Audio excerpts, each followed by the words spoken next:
आमदार शिवाजीराव कर्डिले यांच्या निधनानंतर अहिल्यानगरमधील राहुरी विधानसभा पोटनिवडणुकीसाठी आज 6 एप्रिल रोजी अर्ज दाखल करण्याचा शेवटचा दिवस होता। भाजपचे अक्षय कर्डिले आणि माजी राज्यमंत्री प्राजक्त तनपुरे हे अर्ज दाखल करणार होते। अक्षय कर्डिले यांच्या प्रचारार्थ भाजपचे रवींद्र चव्हाण हे राहुरी इथे आले। यावेळी कर्डिले यांची भेट घेण्याआधी रवींद्र चव्हाण आणि मंत्री राधाकृष्ण विखे पाटील हे प्राजक्त तनपुरे यांच्याकडे पोहोचले। त्यामुळे प्राजक्त तनपुरे आता माघार घेणार आणि ही निवडणूक बिनविरोध होणार हे चित्र स्पष्ट होऊ लागलं होतं। पण तनपुरेंचा अंदाज शरद पवारांना आधीच आला होता। त्यामुळे तनपुरे यांनी माघार घेतली तरी ही निवडणूक बिनविरोध होणार नाही याची खबरदारी शरद पवार यांच्या राष्ट्रवादीने आधीच घेतली होती। प्राजक्त तनपुरेंनी माघार का घेतली, शरद पवारांनी भाजपचा डाव कसा उलटवला तेच या व्हिडिओतून समजून घेऊयात। नमस्कार, मी कोमल आचरेकर आणि तुम्ही पाहत आहात महाराष्ट्र टाइम्स ऑनलाइन। या व्हिडिओला सुरुवात करण्यापूर्वी एक महत्त्वाची आठवण, जर तुम्ही महाराष्ट्र टाइम्सचे YouTube चॅनल अजूनही सबस्क्राइब केलं नसेल तर ते लगेच करा। शिवाजीराव कर्डिले यांच्या निधनामुळे रिक्त झालेल्या राहुरी विधानसभा मतदारसंघाच्या पोटनिवडणुकीत आता एक मोठा ट्विस्ट पाहायला मिळालाय। या निवडणुकीमध्ये भाजपकडून दिवंगत आमदार शिवाजीराव कर्डिले यांचे पुत्र अक्षय कर्डिले यांना उमेदवारी देण्यात आली आहे। त्यांच्या विरोधात शरद पवार यांच्या राष्ट्रवादी काँग्रेसकडून जयंत पाटील यांचे भाचे प्राजक्त तनपुरे हे रिंगणात उतरणार अशी जोरदार चर्चा सुरू होती। प्राजक्त तनपुरे यांच्याकडे राजकारणाचा दीर्घ अनुभव आहे। त्यांनी महाविकास आघाडी सरकारच्या काळात राज्यमंत्री म्हणूनही काम केले। त्यामुळे भाजपचं पाठबळ असूनही अक्षय कर्डिले यांना राहुरीची पोटनिवडणूक जड जाण्याची शक्यता होती। त्यामुळे भाजपने सोमवारी सकाळी उमेदवारी अर्ज भरण्याच्या शेवटच्या दिवशी आपला डाव टाकला।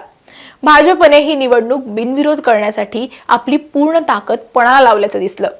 आज उमेदवारी अर्ज भरण्याच्या शेवटच्या दिवशी अत्यंत नाट्यमय घडामोडी घडल्या।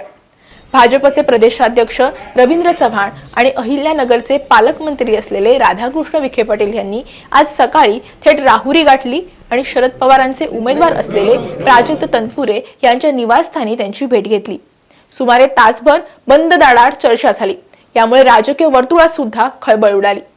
यावेळी मुख्यमंत्री देवेंद्र फडणवीस यांनी स्वतः फोनवरून तनपुरे यांच्याशी संवाद साधल्याचं समजते। देवेंद्र फडणवीस हे सध्या विधानसभा निवडणुकीच्या प्रचारासाठी केरळच्या दौऱ्यावर आहेत। मात्र आज सकाळी रवींद्र चव्हाण हे तनपुरे यांच्या भेटीला गेलेले असताना त्यांनी थेट तिथून देवेंद्र फडणवीस यांना फोन लावला। या एका फोन कॉलनं प्राजक्त तनपुरे यांचं मन फडणवीसांनी वळवलंय। आगामी काळात प्राजक्त तनपुरे राहुरी मतदारसंघात सांगतील त्या विकास कामांसाठी आणि समस्या सोडवण्यासाठी राज्य सरकार 100% मदत करेल असं आश्वासन फडणवीसांनी तनपुरे यांना दिलंय। राहुरी मतदारसंघात रोजगाराच्या संधी उपलब्ध होणं, MIDC निर्माण होणं गरजेचं आहे। तसंच तिथील धरणातील गाळ काढण्याचीही गरज आहे। प्राजक्त तनपुरे यांनी राहुरी मतदारसंघातील समस्या कळकळीनं मांडल्या।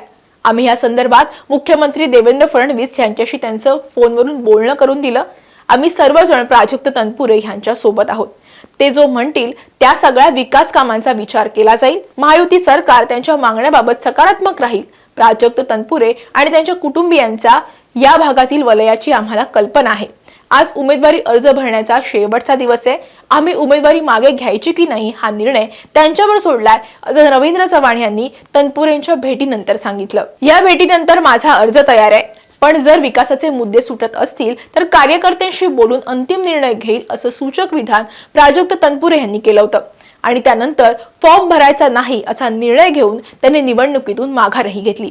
राहुरीच्या राजकारणात तनपुरे आणि कर्डिले कुटुंबियांचं मोठं वलय आहे। जर तनपुरे यांनी माघार घेतली तर अक्षय कर्डिले यांचा मार्ग सुकर होईल असं चित्र होतं।